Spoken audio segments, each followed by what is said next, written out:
Give him a round of applause. Thank you for having me. How's the sound? Is the sound all right for everybody? Great? Yeah, it's okay? Do you want a little louder, or am I loud enough? I'm naturally just too loud? Okay, yeah, that's what I get told. I'm like, just shh, right? Guys, I wanted to start off with a quick question. And I wanted to ask you all, which one of you would identify yourselves as artists by a show of hands? How many of you would identify yourself as artists?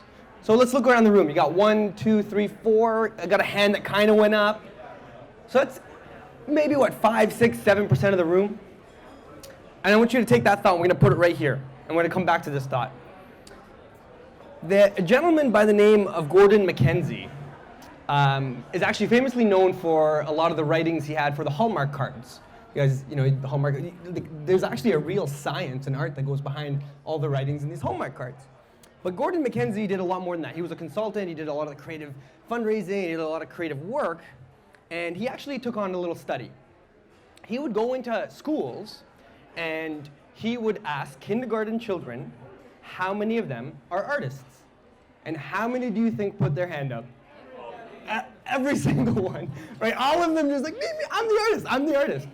And, I'm lucky and blessed. I have a beautiful 7-year-old niece. And if any of you have been around little children, they've got the world's energy, right? And when I go to my sister's house, her daughter, they have the little art pieces right on the fridge, right? And I look at them, and I'm like, Noor, those are hideous. Like, who puts up this art? Like, that's stick figures. You can't tell them this is good. We're not teaching them the right thing. It's like, Fahd, shh, stop it, right? But it's really interesting. Children believe that they're artists. Now, Gordon actually went on to follow the same group of students. So he went on and he asked them when they were in grade 3, he said, how many of you are artists? And about half the room put their hand up. So about 50% of the room put their hand up. And he followed the same group of students when they got to grade 6. And something very interesting happened, very similar to this room. But 10% of them put their hand up. And so one of two things really happened. They either got worse at art, or somebody told them that they weren't good enough. And somebody told them to, don't try that, you're not that great at it. Or they told themselves and they saw their peers. And the difference, what's the difference between the students in grade 6 that kept creating art and the ones that didn't? Really is one difference. The ones that identified as artists kept creating art. They are creators. They create. The ones that didn't simply stopped. And similarly to leadership, many of you who are in leadership positions will know that leadership is an art. It's an art of creation. And the difference between leaders and those who are not leaders is that leaders create, and leaders continue to create. And if I ask you the question, how many of you here would identify themselves as strong leaders? How many of you, by a show of hands, how many of you would identify yourself as strong leaders? Okay, that's amazing. Wait, keep your hand up, keep your hand up. I want you guys to look around and look at how blessed we are to be in this room. Because this isn't the general population, but this is a group of high achievers. This is a group of shakers and movers and creators. And that's the beauty of this. This is the beauty of these programs that our university runs. And my goal here today is I'm going to share with you, from my experiences, the 4 principles of disruptive leadership that will keep you being a leader over the years. Because the people who put your hand up, my message to you is, in 5 years, will you still have your hand up? Or will society tell you at some point that you're not good enough? And so I hope that from my message, in 5 years, you still have your hand up. But for those of you that didn't put your hand up, the message and the 4 leadership principles and the disruptive leadership principles that I want to talk about today, I hope these are the steps that you can take over the next year, 2 years. Some of you are graduating. Who here is graduating this year? A few of you? Hopefully. One of them is like, I don't know, maybe. I got to pass one of the classes. Right? And you've got this amazing journey ahead of you. in leadership, in disruption, and in creation. Because as humans, we innately are creative and we innately want to create. So the first leadership principle that I want to take on is embrace and leverage failure. I'm going to repeat that one more time. I want us to embrace and leverage failure. And I know some of you are thinking, okay, but Fahd, I don't like failing. I don't want to fail. Why would I embrace it? Come on, right? I don't even fail classes. We all talk about failure. But why we want to embrace it? Well, how many of you here would identify as achievers? Most of you put your hand up as leaders. Most of you, yeah, if you're self-identified, if you're here, you're an achiever. You get fulfillment from achieving, right? You got your go, you want to achieve. On average, achievers' biggest fear, can you guess what it is? You all know it. The achiever's biggest fear is failure. So wait, you've got this dichotomy. You tell yourself you're an achiever. You tell yourself this is what I want to be, but then the thing that's pulling you furthest away, your biggest fear is failure. But what if we flipped it on its head? And what if we looked at failure like the red lights that you had to stop at as you were driving to Johnny Farina's? And it's simply a stop, and you gotta wait, and you shouldn't pull out your phone and text and drive at that time, even though it's a red light, And you start your engine, you keep going. You don't even start your engine, the engine's still on, you keep going. So David Barlin wrote a book called Art and Fear. And in the book, he talked about a ceramics teacher, an art teacher. He took a high school class. And just like this, he split the high school class into two. He said, you guys are one group, and you guys in the other. And he took the first group, and he said, you guys have to create an art project, each and every one of you. And you will be judged on the amount, the quantity of work you create, the quantity of art projects you create. Then he moved over to this side, and you said, you guys have the same exact time, 45 minutes, and you guys will be judged on the quality of your art. Now, the results were profound. I would have thought, and I think most of you here would have thought, that the individuals who focused on the quality of their one art would have had the better product, would have had the better art piece. But he found the results completely different. He saw that the group that focused on the amount and the quantity of art actually had a better art piece at the end. Wait, how does that even work? Well, the process is simple. You created the first one and it was crap. So you created the second one and you didn't make it as crap. And then the third one was a bit better, and the fourth one, and you actually learned as you were creating more and more and more. And by the 30th time that you created a little apple, it was damn good. But you focused on that same apple, and it had bumps and weird stuff, and you still were trying to create that, you were trying to fix that first one. And so, interestingly enough, we have this idea that quality trumps quantity, right? This is a belief we have in our society, yeah? Most of us would know that. But in this case, in creativity and in creation, quantity leads to quality. So when we embrace failure and we look at failure simply as a process, because these guys failed 30 different times till they got to their final product. They failed 30 different times. They kept on creating one another, but that process, that iteration, got them to the highest level quality. So quantity leads us to quality. And so I really want us to embrace that. And I really want us to embrace failure. And so much so that I've based the rest of this entire talk on 3 of my largest failures as an entrepreneur and as a student leader. And some of you were students while I was a student leader, so you're gonna see my perspective on some of these very public failures that you saw either on the newspaper or wherever it was, social media and all that. So the first principle of disruptive leadership, embrace and leverage failure. The second one is ignite and manage conflict. Ignite and manage conflict. And I know some of you are thinking, but wait, conflict? I don't want that. I don't want to hurt people's feelings. I don't want conflict. I avoid that. I'm going to tell you the story It was September 2015, and the federal election was just called. And our Prime Minister at the time, Stephen Harper, called one of the longest federal elections that we've seen. And I was the president of the student union at the time. And I looked at my team and I said, guys, what are we going to do to engage the students in voting? We don't care how they vote. You can vote marijuana party, you can vote Rhino party, Liberal party, marijuana party. You can vote whatever you want. It doesn't matter to us. But what mattered to us was that you voted. We wanted to engage the students in voters, and we don't want voter apathy. So we came up with all these ideas, right? We started brainstorming.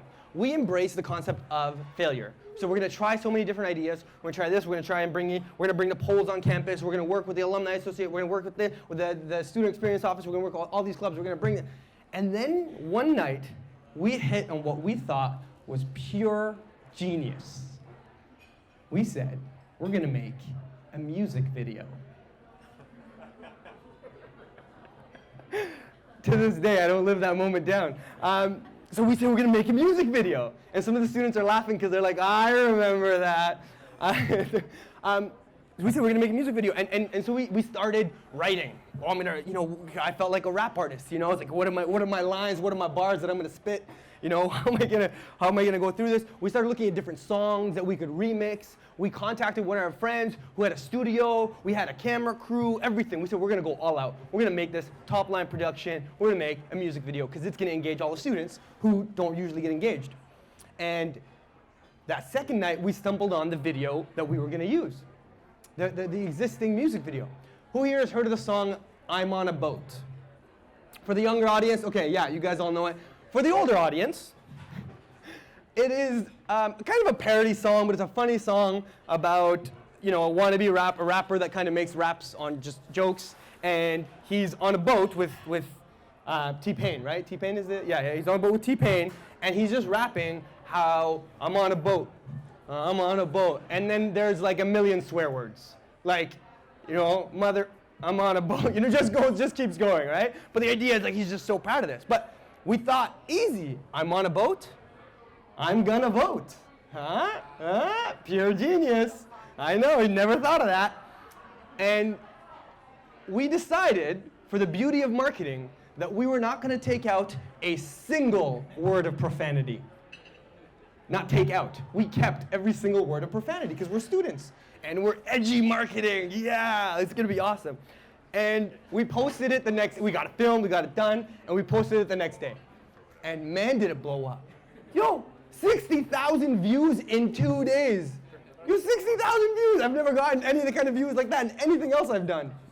We were on CTV News, CBC News, Vice News picked us up. I'm pretty sure Obama only has 2 articles on Vice News, Vice News picked us up. But guess what the Vice News article headline was? Worst music video in Canadian history. And, we had a lot of students that came. One of the students, I'll never forget this, I got a call in my office, and they said, Fahd, you've lowered the value of my Carleton degree. It's like, because of my music video? They're like, yeah, it's known internationally now. And it was. I had friends that weren't in the country messaging me about it. Hey, I saw your video. It's funny. And we thought it was a joke. We thought it was a parody. We thought this would be, hilarious. And so we debriefed it. And we sat down as a team, and I sat down with my team, and I said, guys, what happened? I honestly, genuinely thought this was a genius idea. I couldn't see it going wrong. I mean, looking back, it's kind of funny, but I said, guys, what's going on? We all thought it was a great idea. And then one of them spoke up. One of them said, Fahd, I didn't think it was a great idea. I said, well, you're just saying that after the fact. That's not fair. And another one said, yeah, man, I actually didn't really want to support it from the beginning. I didn't think it was good. So, well, why did you guys say anything? I said, well, Fahd, you're loud, and you're dominating, and you've got a strong personality, and we don't always get our opinions in. And it really hit me in that moment. It really hit me in that moment, our responsibility as leaders to not avoid conflict, but to ignite conflict, to start conflict, to start debates of ideas. to make people challenge us. It's my job to get them to challenge me because I created an environment where they felt they couldn't challenge me. And I thought this was the genius idea. And I went along with it. And you're shaking your head, you're like, oh, how'd you think it was genius in the first place? I don't know. You know?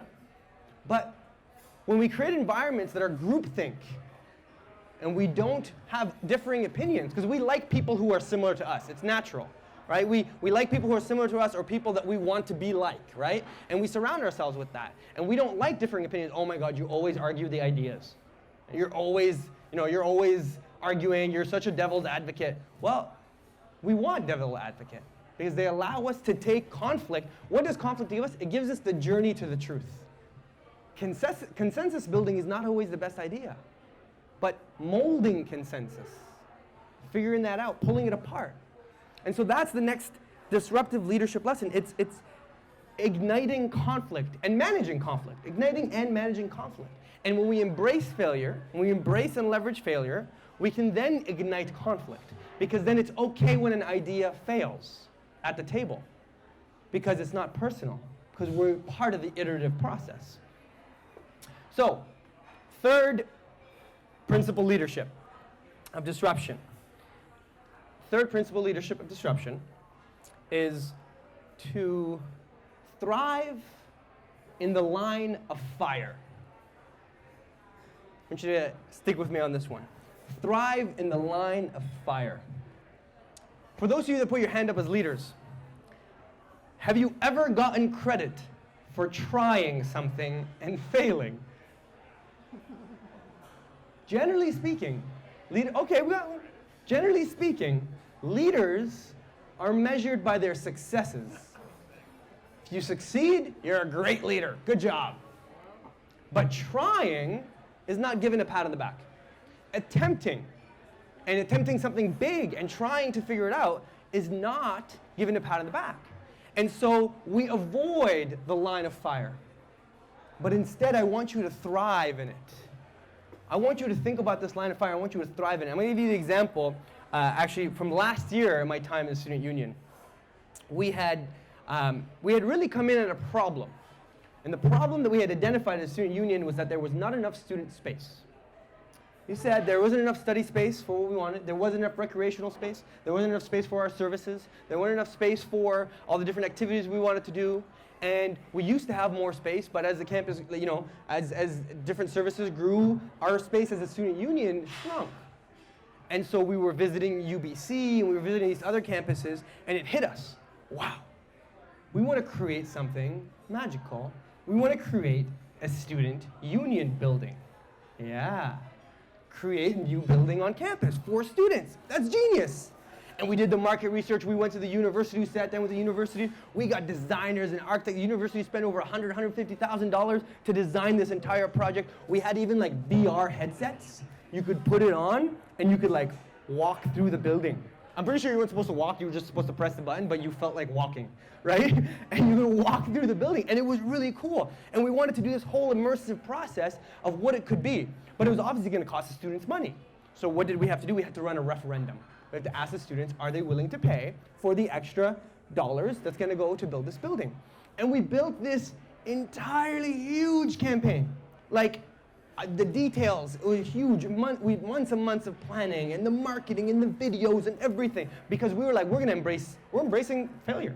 We're going to embrace failure. We created several different videos. We created several different plans of the building, one after another. We did consultations. We engaged in conflict. We went out to student groups that we knew were not a fan of CUSA, and probably some of you here are probably like, I don't like CUSA either. And it's okay, but we knew certain student groups weren't part of fans of the student union, and we went to them and said, hey, we got a plan. What do you think? We engaged in conflict. We sought out conflict, and we iterated our process. And we had this amazing final product because we went through our own process. And we saw a record, like shattering record, number of voters come out for the student union building. Against it. We lost by 2/3 the vote. That's a 65 to 66% voted against. And why? Well, during the process, students from all corners came out, and we had a target on our back. They said, you want me to pay more money? No. And they started to argue with us, and they started to debate with us, and they started to put us in the line of fire. But many of the students that were running this project weren't ready as leaders to be and thrive in the line of fire. When we got in the line of fire, they said, Fahd, maybe this isn't a good idea. Maybe we shouldn't do it. We don't have to go through with it. We can just stop. We don't have to have the vote. And there were so many ways to go out, because as soon as we put ourselves in the line of fire, as leaders, we crumbled. We got scared. We worried about failure. And so I want you to thrive in this line of fire. And I want one more example of this. I want you to, I talked about my niece, but I'm blessed because I have a lot of brothers and sisters, and I have 8 nieces and nephews, and I've got this one little guy, right? He's 1 year old. His name is Ahmed, and typical Arabic name, but that's okay. And he is adorable. He is just, and he is starting to talk. And the other day he said his first word. This other day we're all sitting there at family, and he looks over at his mom and he says, "Ma." And everybody lost it, right? Oh my God, he said "Ma." They took the baby. Oh, say it again, right? We all get so excited for this baby that said "Ma." We don't look at the baby and say, "It's Mom. You said it wrong." Because they did. But we don't. We celebrate their attempt.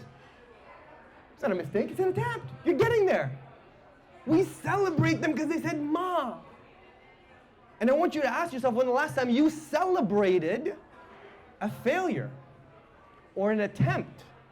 Because an attempt should be celebrated, because an attempt took courage. And that courage, if we pull courage out from our gut and we use it, and it's tough to pull it out sometimes as leaders, and we use it, and then we don't celebrate the fact that we used it, what's it going to tell our nervous system? Don't do it. Don't pull courage out. It doesn't lead to anything good. You just feel bad afterwards. So avoid it. Avoid the conflict, avoid the failure, avoid the line of fire. But as disruptive leaders, as leaders in a new age, these are things we have to do. And so the last one, and the last principle of disruptive leadership that I wanted to share is actually a rather simple one. But it's improve and grow. And I recently graduated from Carleton University in past April, which was fantastic. And I took on a startup venture because I thought it was cool. And everyone should be an entrepreneur. No, I'm not saying that, but there's a bit of the hype and the excitement around it. And sure, why not? Let's try it. And we identified a marketplace. We identified an issue. We had identified that these phones, if you don't mind, these phones cost way too much. Who here has an iPhone 10? Okay, good. I was going to make fun of you. No, you had an iPhone 10. After you pay for Apple Care and taxes, you paid $2 grand. $2 grand for a phone. And we said, you know what? There are people who want that, but there are people who want a simple thing, want a simple phone. And so we decided to start a brand and start a company based on bringing over simple phones manufactured in China and see if we can enter the market at a lower rate. And so we called it Frank. And the tagline we used was "Frank is a phone." We also used another tagline that was that Frank is just a phone, effing phone. But that's me and my marketing with swearing, profanity. I guess I haven't learned that lesson. And it took off. We had all the plans. We did several design iterations of the phone. We did several designs of the brand. So we took 6 months to develop that brand, iteration after iteration. We tested surveys. We sent out different things. The A/B tested the whole thing. We knew how to embrace failure and how to leverage it. We ignited conflict by sending it to different groups and sent it to friends who worked at Apple, sent it to friends who worked with Samsung. I want your opinion. I want to ignite conflict. We got ready to thrive in the line of fire. Because if we were going to put a product out there and we're 2 young guys that were doing this, everyone's going to be like, you don't know what you're doing. So we were ready to thrive in it. We were ready to embrace it, right? And we took it all. And you know what? On the first day of launch, I had 13 different news articles go out about Frank. In 4 days, we raised $70,000 USD, $70,000 in 4 days. Our goal was $250K, and we were on track to do it. It was like, wow, we were going to do this. And then it came crumbling down due to many issues. We had a bit of a legal issue with Indiegogo, the platform we were using. We had a bit of issues with some of our marketing. We had a bit of issues with some of the market fit. We were using a channel that didn't work for our customers, so on and so forth. And I digested it, and I wrote an entire, and I suggest people do this. After something fails, I wrote an entire document. I just sat down and said, okay, what failed? Why didn't it work?